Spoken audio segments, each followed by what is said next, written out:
በአፋር ክልል ጉብኝት በማድረግ ላይ የሚገኙ ከፍተኛ አመራሮችና የጦር አዛዦች በኢትዮጵያ መንግስት ከሚደገፈው የቀይ ባህር አፋር ዲሞክራሲያዊ ድርጅት ከፍተኛ አመራሮችና አዛዦች ጋር ዝግ ውይይት ስለማካሄዳቸው ዘሆርን ዊትነስ ከምንጮቹ ሰምቷል። በኢትዮጵያ መንግስት ድጋፍ የኤርትራ አፋሮችን ለመገንጠል በአፋር ክልል የትጥቅ ትግል ያካሄደ የሚገኘው ድርጅቱ በርካታ አዳዲስ ሰልጣኝ ታጋዮችንም አስመርቋል። የፋኖ ኃይሎች በተኩለሽ ተራራ ዙሪያ አፈግፍገው የለቀቋቸውን አካባቢዎች መልሰው መያዛቸውን ምንጮች አስታውቀዋል። ሰሞኑን በመከላከያ ኃይሎች እጅ ስር ገብተው የነበሩ የአዩብ ባይባዮና ጠበለት አካባቢዎች በፋኖ ኃይሎች ዳግም ስለመያዛቸውም ተገልጿል። በሌላ በኩል ከመስከረም 14 እስከ 30 2018 ዓ.ም አካሂጄ ባጠናቀቅኩት ዘመቻ በርካታ የጦር መሳሪያዎች፣ ጥይቶች፣ ተሽከርካሪዎች፣ የጦር አቅርቦቶች መማረኩን ያስታወቀው የምስራቅ አማራ ፋኖ በማረካቸው የጦር መሳሪያዎች ኃይሌን አደራጅቼ አቅሜን አሳድጌበታለሁ ሲል ባወጣው መግለጫ አስታውቋል። የኢትዮጵያ ብሔራዊ ምርጫ ቦርድ ለሰባተኛ ጊዜ የሚያካሂደውን ሀገር አቀፍ ምርጫ በመጪው ግንቦት 24 2018 ለማካሄድ በምክረ ሐሳብ መቅረቡ ከፍተኛ ተቃውሞና ውዝግብ አስነስቷል። በኢትዮጵያ ያሉ ግጭቶች፣ የፖለቲካ ውጥረቶችና ስርዓት አልበኝነት ሳይረግቡ ሰላማዊ ፍትሃዊና ነፃ ምርጫ ማካሄድ ይቅርና ማሰብ እንዴት ይቻላል በሚል ክርክር ምክረ ሐሳቡ ውድቅ እንዲደረግ ጥያቄ ስለመቅረቡ በዛሬው የዘሆርን ዊትነስ የመረጃ ሰዓታችን ከምንነግራችሁ ርዕሰ ጉዳዮች መካከል ናቸው። መረጃዎቻችን እንዲደርሷችሁ ሰብስክራይብ ማድረጋችሁን አትርሱ። በያላችሁበት ሰላምና ጤናንም እንመኛለን። የፋኖ ኃይሎች በተኩለሽ ተራራ ዙሪያ አፈግፍገው የለቀቋቸውን አካባቢዎች መልሰው መያዛቸውን ምንጮች አስታውቀዋል። ሰሞኑን በመከላከያ ኃይሎች እጅ ስር ገብተው የነበሩ የአዩብ ባይባዮና ጠበለት አካባቢዎች በፋኖ ኃይሎች ዳግም ስለመያዛቸውም ተገልጿል። በምሬ ወዳጆ ይመራል ተብሎ የሚታመነው የአማራ ምስራቅ ፋኖ ባለፉት ቀናት አፈግፍጎ የለቀቃቸውን ስፍራዎች መልሶ መያዙን የዘሆርን ዊትነስ ምንጮች አስታወቁ።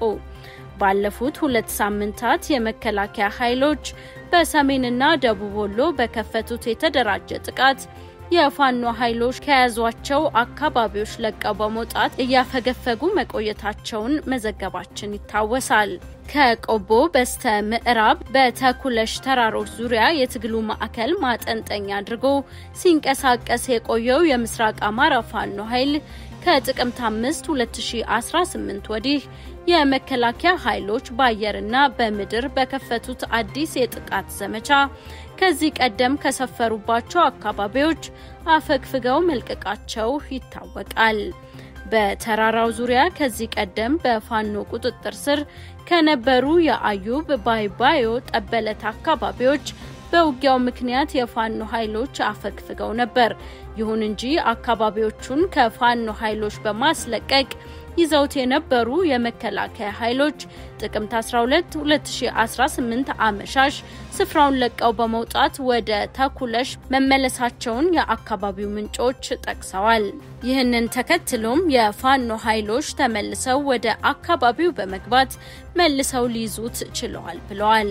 ይህ የሆነው የአማራ ፋኖ ብሔራዊ ኃይል ማዕከላዊ ኮማንድ አባልና የሚሊሊክ እዝ ዋና ሰብሳቢ መሆናቸውን የሚገልጹት ምሬ ወዳጆ ጥቅምት 11 2018 ምሽት በተለያዩ የማህበራዊ ሚዲያ አማራጮች ባስተላለፉት የቪዲዮ መልእክት የመከላከያ ሰራዊት ኃይሎች በከባድ መሳሪያ የታገዘ ከፍተኛ ጥቃት በጦራቸው ላይ የተከፈተው አውደ ውጊያ የስህበት ማዕከልን ለመቀልበስ የተለያዩ ጥረቶች እያደረገን እንገኛለን ብለው ካስታወቁ በኋላ ነው። ኃይላቸው በሚፈጥረው አዲስ የማጥቃት ስልት የአውደ ውጊያው የስህበት ማዕከል በቅርቡ ይቀይረዋል ሲሉ መልእክት ያስተላለፉት ምሬ ወዳጆ ጥቃቱን ለመመከት ለሚደረግ ትንቅንቅ የአማራ ህዝብ መክተት እንዳለበት ጥሪ ማቅረባቸውን ተከትሎ የተፈጠረ ውጤት ነው። ይህ በእንዲህ እንዳለ ከውጫሌ በቅርብ ርቀት ባለው ማሪያ በተባለ ስፍራ በመከላከያና በፋኖ ኃይሎች ሲካሄድ በዋለው ከፍተኛ ውጊያ የፋኖ ኃይሎች ወደ ግሸን መሄጃ ስለማፈግፈጋቸውም ተጠቅሷል። በሌላ በኩል በሰሜን ጎጃም ዞን ጎንጂ ቆለላ ወረዳ ሸበሌ ቀበሌ በተደረገው ዘመቻ በፋኖ ኃይሎች ጉዳት መድረሱ እየተነገረ ይገኛል።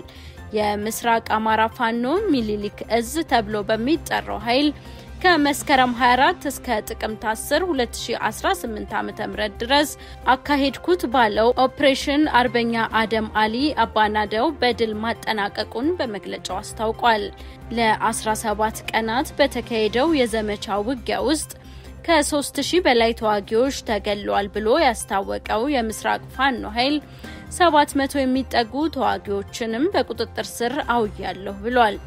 ከ5 በላይ የመከላከያ ወታደራዊ ምድቦችን በታትኜ አፍርሻለሁ ሲልም አክሏል። በርካታ የጦር መሳሪያዎች፣ ጥይቶች፣ ተሽከርካሪዎች፣ የጦር አቅርቦቶችን በመማረክ በጦር መሳሪያ ተደራጅቼ አቅሜን አሳድጌያለሁ ሲልም አስታውቋል። በተቆጣጠራቸው ከተሞችና ወረዳዎች ውስጥ ነፃና ግልጽ የሆኑ የህዝብ ውይይቶችንም በተወካዮቻቸው አማካኝነት በማካሄድ ዲሞክራሲያዊ የህዝብ አስተዳደሮችን ተደራሽነት ማስፋቱንም በመግለጫው ጠቅሷል። ዓለም አቀፉ ማህበረሰብ በአብይ አህመድ አገዛዝ ኃይሎች እየተፈጸሙ ያሉትን የዘር ማጥፋት፣ የጦር ወንጀሎችና የሰብአዊ መብት ጥሰት ወንጀሎችን እንዲያወግዝ የጠየቀው የምስራቅ አማራ ፋኖ ለኢትዮጵያ ሰላም፣ ፍትህና ነጻነት የምናካሂደውን ፍትሃዊ ትግል እንደምትደግፉት ተስፋለን ብሏል። በኤርትራ የሚገኙ አፋሮችን ለመገንጠል በኢትዮጵያ መንግስት ድጋፍ መቀመጫውን አፋር በማድረግ የትጥቅ ትግል ለማካሄድ ኃይል በማደራጀት ላይ የሚገኘው የቀይ ባህር አፋር ዲሞክራሲያዊ ድርጅት አዳዲስ ሰልጣኝ ታጋዮችን አስመርቋል። ጌታቸው ረዳና ሬድዋን ሁሴንን ጨምሮ ከፍተኛ የጦር መኮንኖች ከድርጅቱ አመራሮችና አዛዦች ጋር ውይይት ማካሄዳቸው ተሰምቷል። በኤርትራ የሚገኙ አፋሮችን ከአምባገነናዊ የኢሳያስ አፈወርቂ አገዛዝ ነፃ ለማውጣት ተልእኮ በመያዝ ይዞ በመንቀሳቀስ ላይ የሚገኘው የቀይ ባህር አፋር ዲሞክራሲያዊ ድርጅት አዲስ ያሰለጠናቸውን ወታደሮችን ማስመረቁን አስታውቋል። የወታደሮቹ ምረቃ የቀይ ባህር አፋር ህዝብ መብት ለማስከበርና መሬቱን ነፃ ለማውጣት በሚያደርገው ትግል ውስጥ ቁልፍ ምዕራፍ እንዳለው በስነ ስርዓቱ ንግግር ያደረጉት የድርጅቱ ሊቀመንበርና ዋና አዛዥ ኢብራሂም ሃሮን አስታውቀዋል። ድርጅቱ የቀይ ባህርን የአፋር ህዝብ መብቶች እንዲከበሩ ብሎም የራስን እድል በራስ የመወሰን መብቱን እንዲጠቀም የሚያደርገውን ትግል አጠናክሮ እንደሚቀጥል አረጋግጧል። የኢትዮጵያ ፌዴራላዊ መንግስት ከፍተኛ ባለስልጣናት፣ የጦር አዛዦችና የአፋር ክልል ባለስልጣናት ኤርትራ ድንበር አጠገብ የምትገኘውን ቡሬ ከተማን ጎብኝተዋል። ከኤርትራ ወደብ ከአሰብ 80 ኪሎ ሜትር ያህል ርቃ በምትገኘው ቡሬ ጉብኝት ያካሄዱት ከፍተኛ የመንግስት የጦር አዛዦች በኤርትራ ውስጥ የሚገኙ አፋሮችን ከአስመራው አገዛዝ ነፃ ለማውጣት ትግል ከሚያካሂደው የቀይ ባህር አፋር ዲሞክራሲያዊ ድርጅት አመራሮች ጋር ውይይት ማካሄዳቸውንም የዘሆርን ዊትነስ ምንጮች አስረድተዋል። የውይይቱ ይዘትና ዓላማ ግን በመረጃው አልተጠቀሰም። ጉብኝቱ የኢትዮጵያና የኤርትራ መንግስት አንዱ በሌላው ላይ ጦርነት ለመክፈት ዝግጅት እያደረጉ ባሉበት ወቅት በመሆኑ ጉዳዩ በይበልጥ አሳሳቢ ሆኖ ይገኛል። የጠቅላይ ሚኒስትሩ የምስራቅ አፍሪካ ጉዳይ አማካሪ ጌታቸው ረዳ የብሔራዊ መረጃና ደህንነት አገልግሎት ኃላፊው ሬድዋን ሁሴንን ጨምሮ ከፍተኛ የጦር መኮንኖችና የአፋር ክልል ባለስልጣናት የቡሬ ጉብኝታቸውን በማጠናቀቅ ሐሙስ ጥቅምት 13 2018 ከቀትር በኋላ ሰመራ ከተማ መድረሳቸው ተገልጿል። የኢትዮጵያ ብሔራዊ ምርጫ ቦርድ ለሰባተኛ ጊዜ የሚያካሂደውን ሀገር አቀፍ ምርጫ በመጪው ግንቦት 24 2018 ለማካሄድ ያቀረበውን ምክረ ሐሳብ በፖለቲካ ፓርቲዎች፣ ታዛቢዎች፣ የዲሞክራሲ ተቋማትና ጋዜጠኞች ዘንድ ከፍተኛ ተቃውሞና ውዝግብ አስነስቷል። የኢትዮጵያ ብሔራዊ ምርጫ ቦርድ ለሰባተኛ ጊዜ የሚያካሂደውን ሀገር አቀፍ ምርጫ በመጪው ግንቦት 24 2018 ለማድረግ ምክረ ሐሳብ አቅርቧል። የፖለቲካ ፓርቲዎች በበኩላቸው በሀገሪቱ ያለው ሰላምና ጸጥታ ነፃ ምርጫ ለማድረግ አስቻይ አይደለም የሚል መከራከሪያ በማቅረብ ምክረ ሐሳቡን ውድቅ እንዲሆን ጠይቀዋል። ቦርዱ በምርጫው የሚገኘውን ውጤት ይፋ የሚደረግበት ዕለት ሰኔ 3 እንዲሆን በረቂቅ የጊዜ ሰሌዳው ከህዳር መጀመሪያ እስከ ወሩ አጋማሽ ድረስ በምርጫ ለሚወዳደሩ የፖለቲካ ፓርቲዎችና የግል እጩዎች የምዝገባ ጥሪ ለማድረግ ታቅዷል። የምርጫ አስፈጻሚዎችን ዝርዝር ለፖለቲካ ፓርቲዎችና ለህዝብ ይፋ ማድረግ ህዳር 19 ተጀምሮ በጥር የመጀመሪያ ሳምንት ላይ ለማጠናቀቅ ታስቧል። በምርጫ የሚሳተፉ እጩዎች ምዝገባ እንዲከናወን የታቀደው ከታህሳስ መጀመሪያ እስከ ጥር መጀመሪያ ባለው ጊዜ ውስጥ ነው። የምረጡኝ ቅስቀሳ ከታህሳስ 10 እስከ ግንቦት 19 ድረስ እንዲከናወን ቦርዱ አቅዷል። ቦርዱ የጠቅላላ ምርጫውን ረቂቅ የጊዜ ሰሌዳ አዘጋጅቶ ለውይይት ያቀረበው ሰኞ ጥቅምት 10 ከፖለቲካ ፓርቲዎች ጋር ባደረገው ምክክር ላይ ሲሆን በውይይቱ ከፍተኛ ተቃውሞና ውዝግብ ተነስቷል። ፓርቲዎቹ በጊዜ ሰሌዳው ላይ ከመወያየታችን በፊት የሀገሪቱን ሰላምና ጸጥታ ነፃ ምርጫ ለማካሄድ አስቻይ አይደለም የሚል መከራከሪያም አቅርበዋል።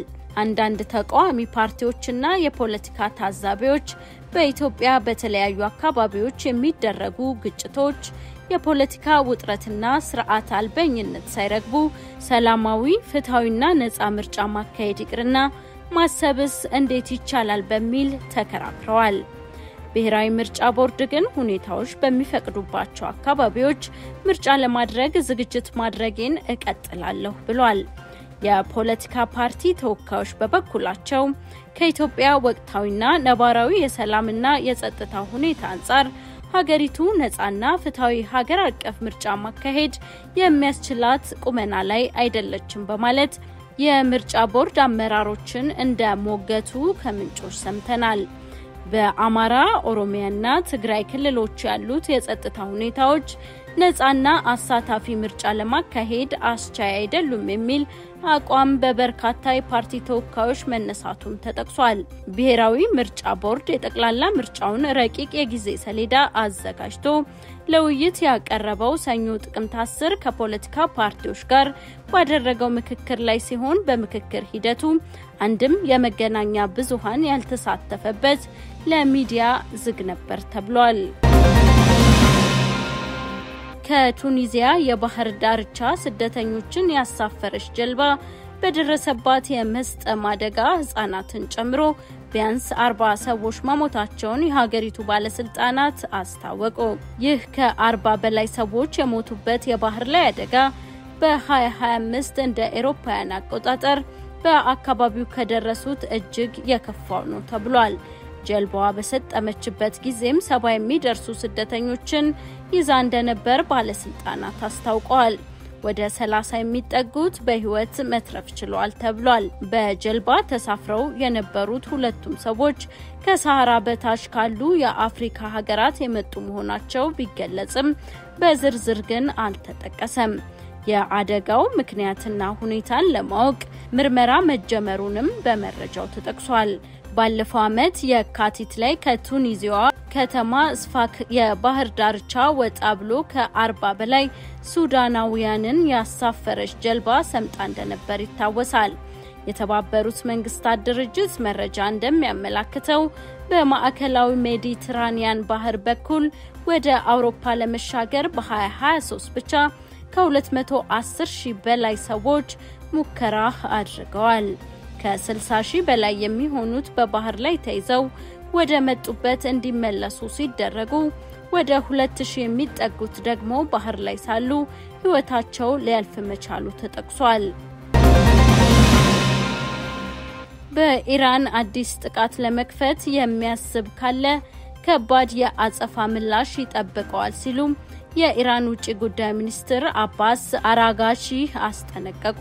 የዓለም የአቶሚክ ተቆጣጣሪ ድርጅት የበላይ ኃላፊ ራፋኤል ግሮሲ ለአንድ የሲውዝ ጋዜጣ በሰጡት ቃለ መጠይቅ ኢራን የኒውክሌር መርሃ ግብሯን እንድታስፈትሽ የሚደረገው ዲፕሎማሲያዊ ጥረት ካልተሳካ ዳግም የኃይል እርምጃ ይወሰዳል ብዬ እፈራለሁ ብለዋል። ገለልተኛ የሚባለውን የተባበሩት መንግስታት የአቶሚክ ተቆጣጣሪ ድርጅት ኃላፊው ዲፕሎማሲው ካልተሳካ የኃይል እርምጃ ይወሰዳል ቢሉም እርምጃውን ሊወስዱ የተዘጋጁ መንግስታት ስለመኖራቸውም ሆነ ያገኙት መረጃ ስለመኖሩ በዝርዝር አላስታወቁም። ይሁን እንጂ የኢራን ውጭ ጉዳይ ሚኒስትር አባስ ግሮሲ መግለጫው ስጋት ይሁን ማስፈራሪያ ግልጽ አይደለም ብለዋል። ግሮሲ የሰጡትን አስተያየት በመቃወም በሰጡት መግለጫ እንዲህ አይነት ማስፈራሪያ የሚሰጡ ወገኖች ያለፈውን የከሸፈውን ልምዳቸውን መድገም ለሌላ ክሽፈት እንደሚዳርጋቸው ሊገነዘቡ ይገባል ሲሉ አስጠንቅቀዋል።